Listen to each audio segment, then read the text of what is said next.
Chairman, I'm very pleased that we have this hearing because I have been alarmed at the plans that have been put forward, not with the goal of the plans. I agree with the goal. We should utilize space for science and research that cannot be done as well in the gravity conditions on Earth, and we need to be bold in exploring space so that we maintain our superiority in space exploration. I appreciate, obviously, the two of you, General Bolden. You've been an astronaut and have a distinguished career and are now the NASA administrator, and Dr. Holdren from the White House Office of Science and Technology Policy. And I'm very pleased, Mr. Chairman, that we do have the first man who walked on the moon and the last man who walked on the moon in our second panel, Neil Armstrong and Eugene Cernan, along with Norm Augustine, who was tasked with the President to come up with options that would save NASA, our space exploration, and putting humans in space. I find serious flaws in the areas where detailed information has been provided by the President's administration. There are good reasons to have reservations about a proposal that discards billions of dollars of important technology and engineering advancements paid for by American taxpayers and puts us on a course that relies on a still developing commercial market to fill a role carried on for more than 5 decades by the world's preeminent space agency. Our 40-year legacy of leadership in space is on the line, and we need to have a credible plan to take the next step forward, enhancing our investment of the last 4 decades. We will get to Mars by building upon our existing capabilities, including our infrastructure, prior investment, and the most skilled workforce in the world. We do not need a presidential commission to manage the transition of NASA workers to other jobs or other places. We need a plan that preserves their extraordinary talents and challenges them to work on new goals and technologies to build a bridge from where we are to where we want to be. Every assumption in the President's proposal that is made about the potential development of a new technology or the emergence of a customer base beyond NASA to support a fledgling commercial space industry is another source of risk and another point of potential mid-program failure that could undermine our human spaceflight capability. We must leverage our existing capabilities and workforce to reach our goal. That is why, for me, the discussion begins with the International Space Station, which underpins our reason to send humans into space in the short and midterm while we work on new technologies to take us deeper into space. Flying out the shuttle program on the current schedule before performing the analysis of International Space Station equipment that will need to be done to extend the life of the shuttle from 2015 to 2020, which is the President's goal, is a risk.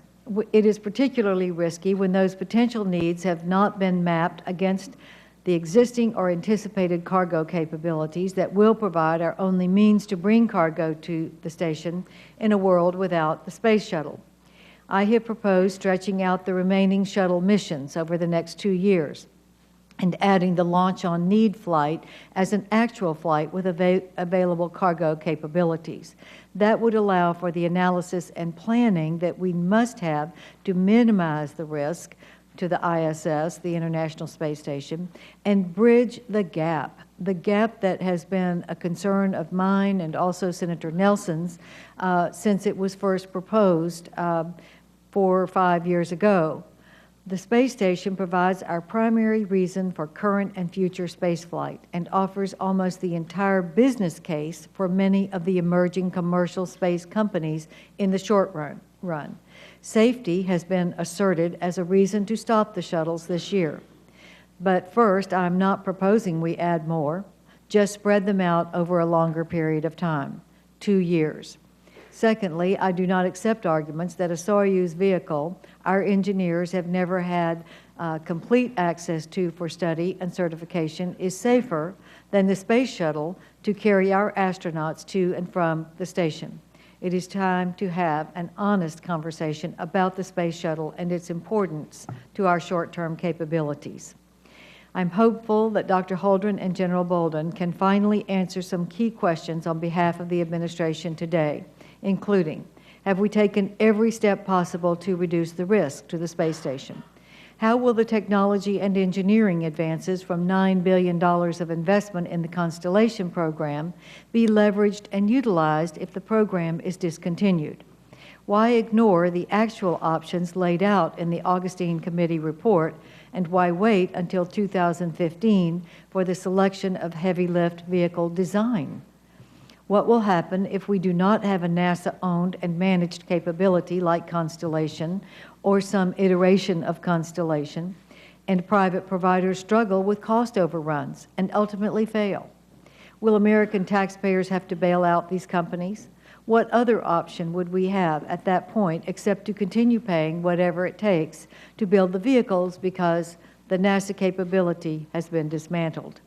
Why not reform NASA's contracting practices rather than putting all our emphasis on a still developing commercial sector that may not be able to deliver?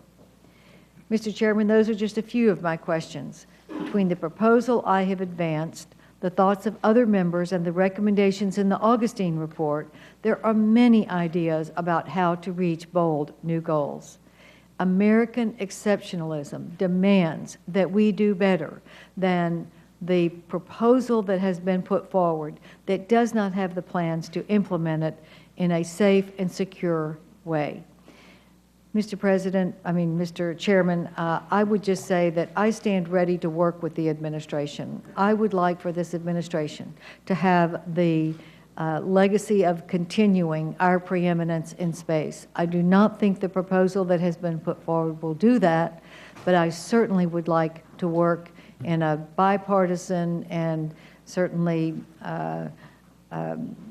collegial way to achieve a goal that I think is the same as the President's, but I do not think he is putting forward the plan to achieve the goal, and I want to help put that together so that we will spend our taxpayer dollars wisely. We will not throw away the billions that have already been spent. So the space station, which now has 8 contracts waiting to go up through NIH and the Department of Agriculture to utilize the space station. There will be more if we know that there is true availability of the space station with a shuttle that we can control and know that if there is a gap, it will be a short gap, not a 5 to 8 and possibly 10-year gap as we have new fledgling commercial activities that attempt to do things that have already been tried and proven or not proven in the NASA history. So, Mr. Chairman, I do thank you for the hearing, and I hope that it leads us to a better consensus that we can work together toward our shared goal. Thank you. Thank you, Senator Hutchinson. I now call on the subcommittee chair, and that is Senator Nelson, Florida.